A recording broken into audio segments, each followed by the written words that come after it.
Morning, welcome back to my channel Moumita Basak. এখন শুনছি একে বয়কট করা উচিত, তাকে বয়কট করা উচিত, এ ন্যাকা কান্না কাঁদছে, ও ন্যাকা শঙ্খ বাজাচ্ছে, অমুকে বিচ্ছিন্ন ঘটনা বলছে, এইটা বয়কট করো সেইটা বয়কট করো।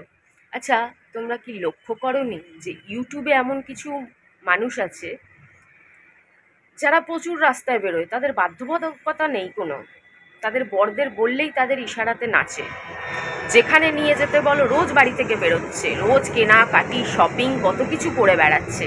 আমাদের মতন পরিস্থিতি তাদের না, পোড়া কপাল তাদের না, যে কেউ সঙ্গে নেই, কেউ সাথে নেই, কেউ কথাই শোনে না, কেউ পাত্তাই দেয় না, সব কিছুতে পেছনে টানে, এই করতে দেয় না, সেই করতে দেয় না, মুখ দিয়ে বেশি কথা বলতে দেয় না, তারপরেও বলার চেষ্টা করি। এত প্রতিবন্ধকতা, এত বাধা নিষেধ থাকা সত্ত্বেও চেষ্টা করি।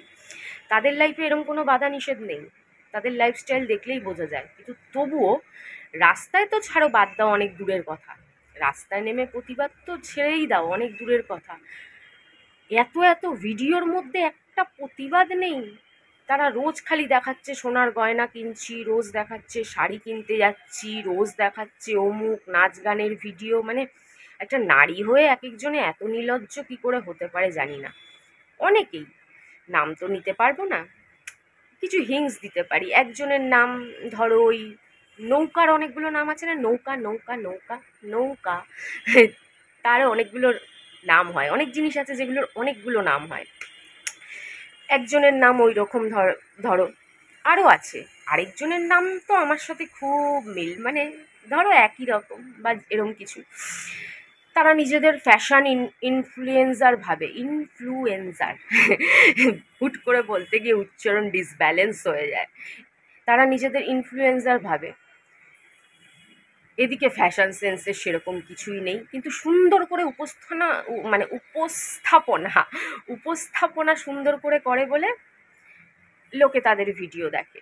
সত্যি কথা বলতে গেলে কি জানো তো, কত মানুষের মধ্যে তার চেয়ে বেশি ট্যালেন্ট থাকে মেকআপ সম্বন্ধে, ফ্যাশন সেন্স সম্বন্ধে, কিন্তু কোনো বাধ্যকতার কারণে, পোড়া কপালের কারণে তারা সেরকমভাবে সুন্দর করে ভিডিও করতে পারে না। নয় তাদের সেই ধৈর্য নেই, নয় তাদের সেই, মানে কি বলবো, নানান রকমভাবে পরিস্থিতির এত চাপ যে আর সাজা গোজা মেকআপ ফ্যাশন নিয়ে বসে ভিডিও করা, হয়তো বা অত নেটও থাকে না কারো কারো কাছে, কিন্তু তাদের কাছে সেন্স অনেক থাকে, কিন্তু তারা কিছুই করতে পারে না। আবার আমার মতন পনতিও থাকে, যারা অন্যের জন্য লাকি কিন্তু নিজের জন্য লাকি না। যেখানেই হাত দেবে সেটাই শুকিয়ে যাবে, কুয়ার সামনে গেলে কুয়াও শুকিয়ে যায়, নদীর সামনে গেলে নদীও শুকিয়ে যায়, ভালো করতে গেলে সেটা খারাপ হয়ে যায়। যতই ভালো করো না কেন, খারাপ হতেই হবে তোমাকে। এরকমও মানুষ থাকে আমাদের মতন। অনেক বুদ্ধি থাকা, অনেক ফ্যাশন সেন্স থাকা সম্বন্ধেও কিছুই করতে পারি না।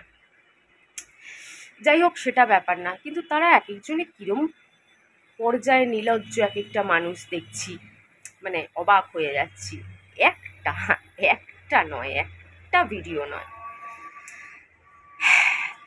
তাদের তো কেউ বয়কট করে না, কোনোদিন করবেও না।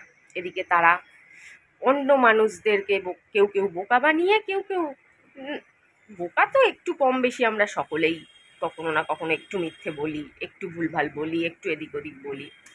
যাই হোক, মানুষকে বোকা বানিয়ে বানিয়ে গয়নার পর গয়না, ব্যাংক ব্যালেন্সের পর ব্যাংক ব্যালেন্স, এত কিছু কামাচ্ছে, কিন্তু তাদের মনে মানুষের, এর থেকেই বোঝা যায় যে তাদের মনে কোনো মানুষের কোনো দামই নেই।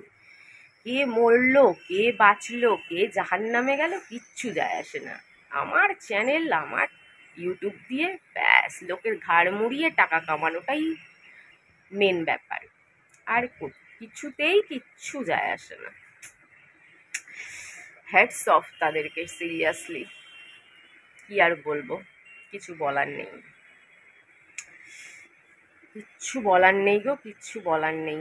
যত মানুষ দেখছি, বুঝছি, কি বলবো, মানুষের প্রতি, মানে মানুষ হয়ে যে মানুষের প্রতি বিতৃষ্ণা চলে আসছে বলছি না, এক শ্রেণীর মানুষের প্রতি বিতৃষ্ণা চলে আসছে। এ মানুষের কি রূপ, এ মানুষের কি রূপ, সত্যি জাস্ট ভাবা যায় না।